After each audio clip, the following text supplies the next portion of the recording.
irla midiendo, con la finalidad de irla observando, irla midiendo, irla controlando, etcétera, etcétera. Pero de eso se trata. Períodos convencionales en los que se encuentra divididos la vida de la empresa. Entonces, el ejercicio social de las sociedades mercantiles coincidirá con el año de calendario, salvo que las mismas queden legalmente constituidas con posterioridad al 1 de enero del año que corresponda, que eso es lo más normal. Está muy difícil atinarle a que el día 1 de enero quede constituida. Por lo general, brinca posterior al 1 de enero. Y como comentario adicional, conviene no constituirse el día 1 de enero en muchos casos. Ok. En cuyo caso el primer ejercicio se iniciará en la fecha de la Constitución y concluirá el 31 de diciembre del mismo año. No sé dónde he leído eso, pero me suena mucho al Código Fiscal de la Federación, sobre todo al artículo 11 del Código Fiscal. En los casos en que una sociedad entre en liquidación o sea fusionada, su ejercicio social terminará anticipadamente. Yo siempre hago el comentario aquí de que dónde quedó la decisión, pero bueno, terminará anticipadamente en la fecha en que entre en liquidación o se fusione, y se considerará que habrá un ejercicio durante todo el tiempo en que la sociedad esté en liquidación, y aquí sí, por flojera, dice, debiendo coincidir este último con lo que al efecto establece, el artículo 11 del Código Fiscal de la Federación.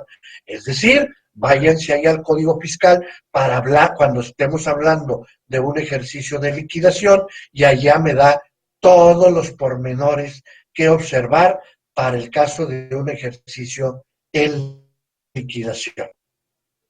Bien.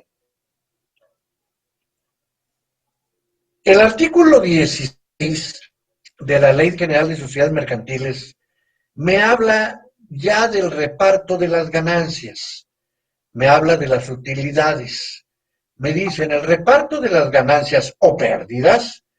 Por eso me gusta hablar a mí de resultados, no de ganancias o utilidades, no de pérdidas, sino de resultados. Y como contadores sabemos que si en mi preciosa y hermosa cuenta T me aparece con un saldo acreedor, es una utilidad. Si me aparece con saldo deudor, es una pérdida. Así de fácil.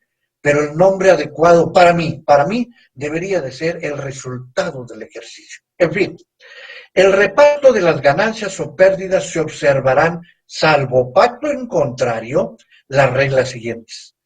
La distribución de las ganancias o pérdidas entre los socios capitalistas se hará proporcionalmente a sus aportaciones, es obvio.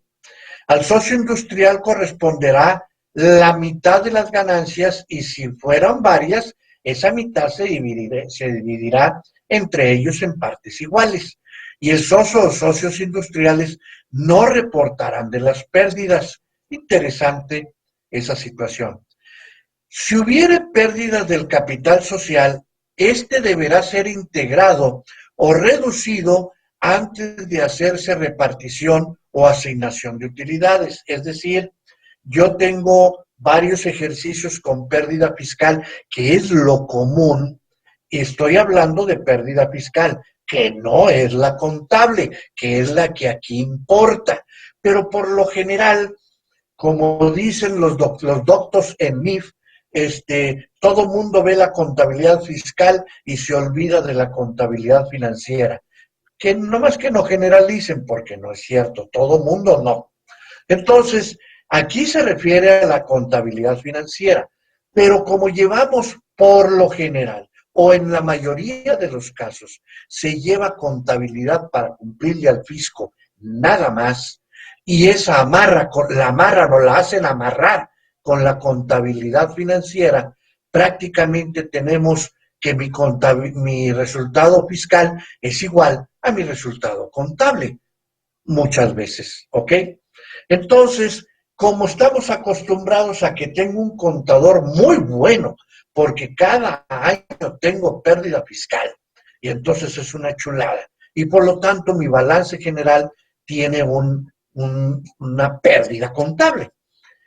Me recuerda mucho esto a una empresa que estuve viendo que ya desapareció porque, no digo que por mí, pero muchas veces, en la mayoría de las veces, nunca me hicieron caso.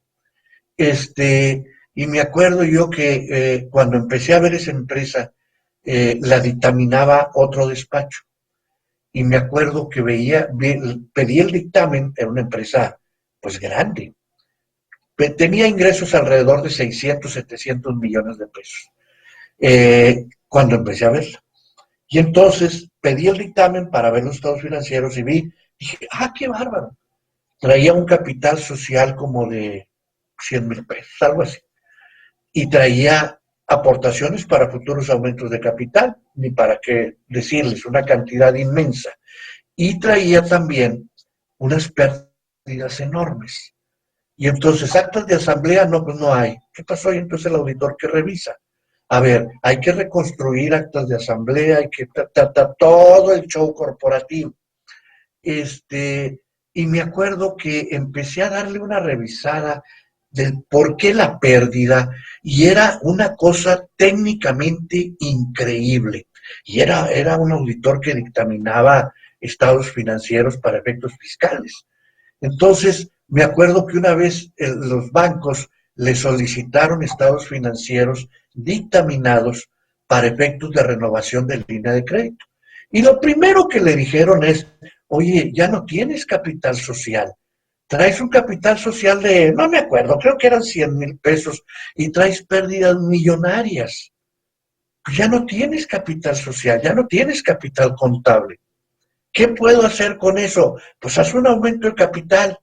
Y entonces me hablan a mí, hizo una junta, no para que asesores financieros, no, una cosa, pero wow, y yo. Ahí estaba yo sentadito, muy cómodo, tomándome un vaso de agua, oyendo al asesor financiero y corporativo, no, bonito, explicando la situación de la empresa, y yo nomás me sonreía y me sonreía, y y él me veía y me decía, contador Leal, ¿estoy haciendo algún comentario chistoso? No, es que veo que usted se está riendo. No, pues es que me gusta sonreírle a la vida. Y yo muy irónicamente porque decía pura tontera, pero bueno, total, siguió y siguió y siguió y siguió. Y por último dijo, ¿qué podemos hacer, señores? Ya se han de imaginar la cantidad de opiniones. Yo optaba por quedarme callado. El dueño de la empresa era amigo mío, es amigo mío. Y me veía y yo nomás le decía, cállate, cállate, déjalo. Una bola de opiniones bárbaras que las platico, van a soltar la carcajada. Pero bueno, entonces, cuando me piden la opinión a mí, les dije, pues a mí me gustaría analizar bien el caso, porque yo veo unas situaciones completamente ilógicas. Veo una empresa que está operando normalmente, que trae algo de problema de flujo y que trae una rentabilidad por demás espantosa. Pero yo no considero que esos números sean correctos. Y se me queda, pero si es el dictamen. Bueno, pues el dictamen está hecho por un humano y es probable que es probable, no lo sé, que traiga por ahí algunos detalles. Ok, vamos, se puso otra fecha para otra junta, empecé a revisar. No, señores, no. Increíble lo que se puede hacer con una empresa, yo le llamaría de manera malvada. En fin, reestructuré la información toda y sucede que la empresa traía utilidades antes de financieros. Traía utilidades. Y les dije, estos van a ser los nuevos estados financieros que le vas a presentar al banco. Si quieren dictamen financiero, yo te lo hago, con todo gusto. Pero preséntale estos estados financieros a ver qué te dice. Le dije al dueño. En la nueva junta dijeron, ¿y usted, contador, cómo obtuvo eso? ¿De dónde saca esos